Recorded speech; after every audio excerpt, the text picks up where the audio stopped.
Godavari valley అంతా ఉంది, Godavari state చేయండి, కృష్ణా వ్యాలీ అంతా సార్. అలాగే మీరు శ్రీకృష్ణ కమిటీకి ఇచ్చిన నివేదికలో కూడా గోదావరి రాష్ట్రము, కృష్ణా రాష్ట్రము నదీ పరివాహక ప్రాంతాలు, ఆయకట్టు ప్రాంతాలను బట్టి చేయాలని ఒక సూచన చేశారు. దాని గురించి కొంచెం వివరిస్తారు. తప్పనిసరిగా ఈ విషయంలో కూడా శ్రీకృష్ణ గారు ఇన్ని వాటర్ కాన్ఫ్లిక్ట్స్ వచ్చినాయి, డైరెక్ట్గా ఆయనే మెన్షన్ చేయడం జరిగింది. నేను పవర్ పాయింట్ ప్రజెంటేషన్ ఇస్తామంటే ఇన్ని వాటర్ డిస్ప్యూట్స్ అంటున్నాం.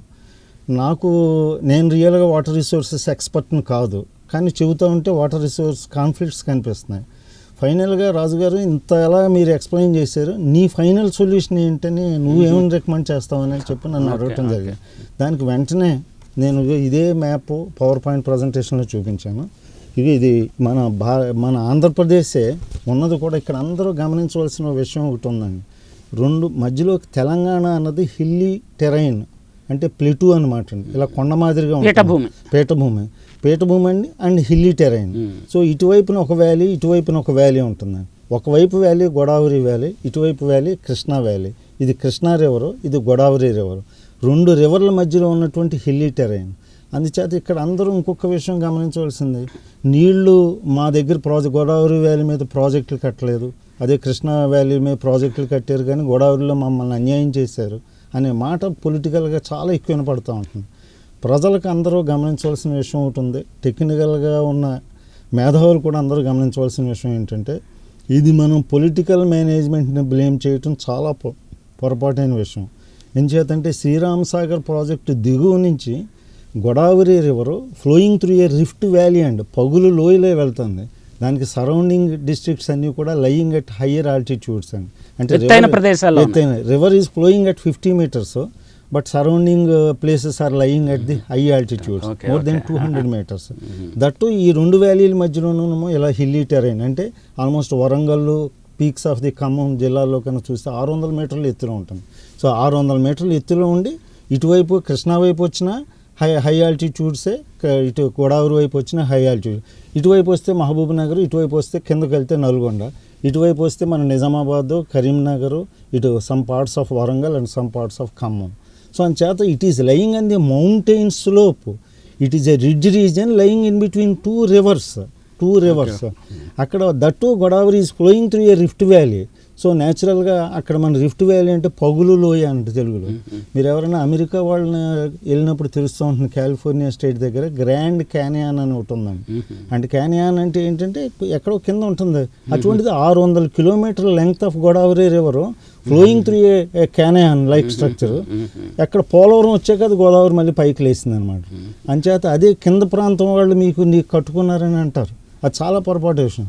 ఇప్పుడు ధవళేశ్వరం హైట్ తీసుకుంటే level of the river at Dowleswaram 13 meters. Entire Godavari delta is lying less than 13 meters. So అక్కడ గోదావరిని ధవళేశ్వరం దగ్గర నీళ్లు లెఫ్ట్ సైడ్ రైట్ సైడ్ తీసుకొచ్చి పోస్తే by under the action of the gravitational force moves outward and downward up to the end of the sea అనమాట. అందుచేత అది command area అంతా కూడా వితౌట్ ఎనీ లిఫ్ట్ మనకు జరిగే ప్రాసెస్, పవర్ లేకుండానే జరుగుతుంది. అది ఇక్కడ రిఫ్ట్ వ్యాలీ, అక్కడ పగుల్లోయ ఆ క్యానియన్ లైక్ స్ట్రక్చర్. అందుచేత టెక్నికల్ ప్రాబ్లం వల్ల లిఫ్ట్ చేయలేకపోయారు తప్ప వేరే ప్రాబ్లం వల్ల అక్కడ ఏది శ్రీరామ్ సాగర్ దాటాక మాకు ఏది ఇచ్చింపల్లి కట్టలేదు, దుమ్మగూడెం కట్టలేదు. అంటే ఇచ్చింపల్లి దుమ్మగూడెం కూడా ఆ రివర్ వ్యాలీ నేరో వ్యాలీలో ఉంది రివర్. ఆ లిఫ్ట్ల మూలంగా ఎకనామిక్ వైబిలిటీ లేదు. టెక్నికల్ వైబిలిటీ గురించి కూడా మాట్లాడకూడదు. 20 సార్లు వేసుకోవచ్చు, కానీ ఆ నీటి ఖర్చు ఎకరానికి వచ్చి 10,000 నుంచి 15,000 20,000 ఖర్చు అయితే ఎకనామిక్ ఫీజిబిలిటీ వైబిలిటీ ఉన్నదానికి మనం వెళ్ళాలి తప్ప against to the direction of the economic viability. Sir Srikrishna garu, మీరు మీ ప్రపోజల్ గట్రా రియాక్ట్ అయ్యారు. మీరు 12-13 జిల్లాలు కలిసి ఒక గోదావరి రాష్ట్రము, 12-13 జిల్లాలు కలిసి కృష్ణా రాష్ట్రం ఏర్పాటు చేయాలని ఒక ప్రతిపాదన చేశారు. దానికి కృష్ణ గారు ఎట్లా రియాక్ట్ అయ్యారు? కృష్ణ గారు ఆయన అన్నది ఏంటంటే, నాకు ఇమీడియట్గా రిప్లై ఆయన ఏమి ఇచ్చారంటే, నాకు చెబుతున్న బేసిన్స్ వైడ్ మేనేజ్మెంట్ నాకు కొంతవరకు అర్థమైంది.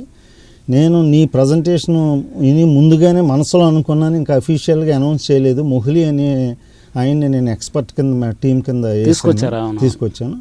ఆయనకి నువ్వు ఇది నేను ప్రత్యేకంగా నీ మెయిల్ అడ్రస్ నాకు ఇక్కడ నేను వాళ్ళకి హ్యాండ్ ఓవర్ చేస్తాను, వాళ్ళు నేను కాల్ చేస్తారు, వాళ్ళకి క్లియర్గా ఎక్స్ప్లెయిన్ చేయి ఆ ఇంపార్టెన్స్ ఆఫ్ పోలవరం, ఆ importance of the water conflicts, proposals నువ్వు ఎక్స్ప్లెయిన్ చేస్తే వాళ్ళే కాంటాక్ట్ చేసినప్పుడు నువ్వు వెళ్ళి వాళ్ళకి ప్రజెంట్ చేయమని అన్నారు.